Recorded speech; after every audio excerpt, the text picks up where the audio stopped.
오늘은 많이들 궁금해하시는 이슈 중에 하나인데 소송 비용 한번 얘기해 보겠습니다. 예, 진짜 돈 없으면 소송 억울해도 네. 참아야 되는. 와, 네. 맞습니다. 그 네. 비용이 문제돼서 소송을 해야 되는 상황인데도 할까 말까 고민하시는 분들이 많고 네. 그거 관련해서 문의를 많이 주시는데 못하는 경우도 많고. 예, 그 문제를 제가 완전히 해결해 드릴 수는 없는데 네. 약간의 가이드라인은 드릴 수가 있을 것 같아요. 오, 그래요. 야, 좋은 기회네. 예, 간단한 사례를 통해서 알아보면요. 이제 이 사연의 주인공인 A 씨가 친구 B 씨한테 한 2억 원 정도 돈을 빌려줬다고 합니다. 근데 뭐 흔한 스토리죠. 근데 B가 이 돈을 뭐 찰필 미루면서 다음 달 주겠다, 그 다음 달 주겠다 이러면서 계속 안 주는 거죠.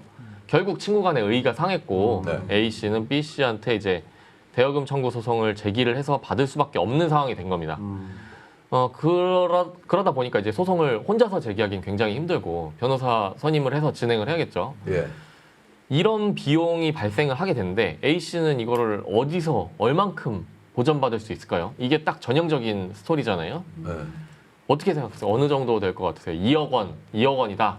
비용을 상대방에서 받을 수 있을 것 같은지 아니면 뭐 나라에서 줄 것 같은지 아니면 얼마까지는 뭐 변호사 사무실에서 뭐 알아서 하는지 그 해준다고 하면은 얼마까지 해줄 것 같은지. 제가 볼 때는 100%다 받으면서 소송 비용까지 다 받을 수 있다라고 생각합니다. 그 뭐 얼마가 들든 간에. 네. 예, 예. 저 같은 경우는 반대로 네. 원금은 돌려받되 소송 비용은 내가 내야 될 것 같은 내가 내야 될 것 같아요. 내가 소송을 했으니까. 근데 소송에서 이기면은 네. 그것까지 다 받는 거로 알고 있는데. 그렇죠. 전에 원래 그래요? 예. 그럼 그렇게 가자고요.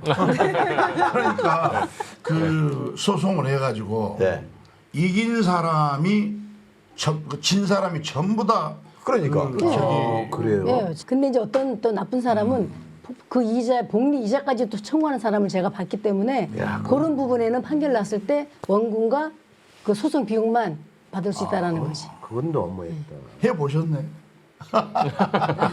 세입자한테 아마. 근데 대부분 소송 문제까지 가게 되면 대부분 내용 증명을 먼저 보내게 되잖아요. 그 내용 증명 보낼 때 그 상대한테 명시하는 부분이 있다라고 저는 생각을 해요.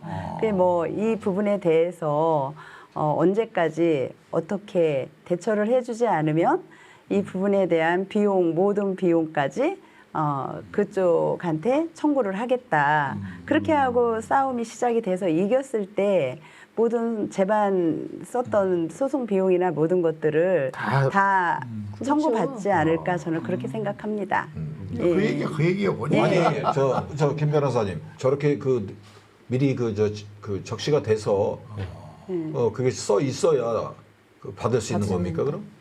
이제 정리를 해서 말씀을 예, 드리면요. 뭐 거의 근접하게 알고 계신데 일단 소송 비용은 잘못해서 진 놈이 다 내는 건 맞습니다. 다 내는 게 맞는데 상한선이 있습니다. 예를 들어서 액수가 너무 크면 예를 들어서 지금 이 사례에서 2억 원이 이제 받아야 될 돈인데 원금. 이 A 씨가 이제 나 돈은 필요 없고 얘한테 얘를 망하게 하는 게 뭐 이렇게 억하심정을 가질 수도 있잖아요.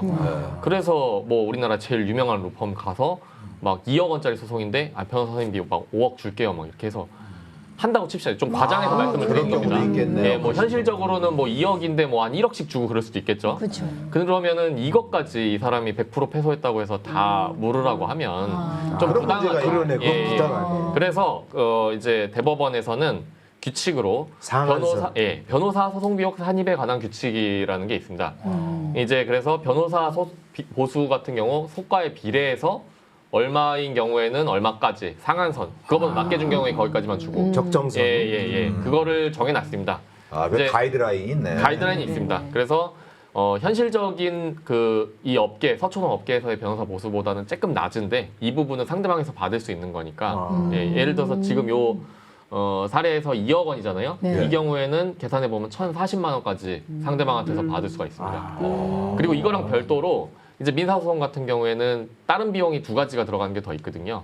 인지대라는 게 있고, 법원에 내는. 그리고 이제 송달료라는 게 있습니다. 네, 송달료. 문서 같은 거 이제 상대방한테 보내고 그런 게 있는데, 2억 원짜리 요 사례를 기준으로 하면 인지대가 한 77만 원, 송달료가 한 7만 원에서 8만 원 사이 이렇게 100만 원 나오는데, 돈이네. 요거는 이제 만약에 전부 승소하게 되면은 상대방한테 부담을 시킬 수가 있습니다. 부담. 네. 그리고 또 하나 알아두셔야 될 게 이렇게 2억 원이 깔끔하게 다 승소할 사안이 아니라 뭐 일부 승소한 경우도 상당히 많잖아요. 그런 경우에는 법원에서 판단을 소송 비용 뭐 각자 부담해라 라든지 아니면 뭐 2억 원 중에 원고 승소 비율이 상당히 높다. 뭐 한 1억 8천, 9천 이렇게 된다. 그럼 뭐 소송 비용 중에 10분의 9는 원고가 뭐 피고가 부담하고 나머지 10분의 1은 원고가 부담해라. 뭐 이런 식으로 나오기도 합니다. 형사 같은 경우에는 아직 그런 그 형사 비용 보전 받는 제도가 없습니다. 예, 그래서 이 경우는 민사보다는 약간 제도가 어떻게 보면 미비하다고 할 수도 있는데 대신에 이제 이거를 섣불리 나라에서 이 민사랑 똑같이 못 만드는 이유가 우리나라 분들이 고소를 워낙에 많이 하세요.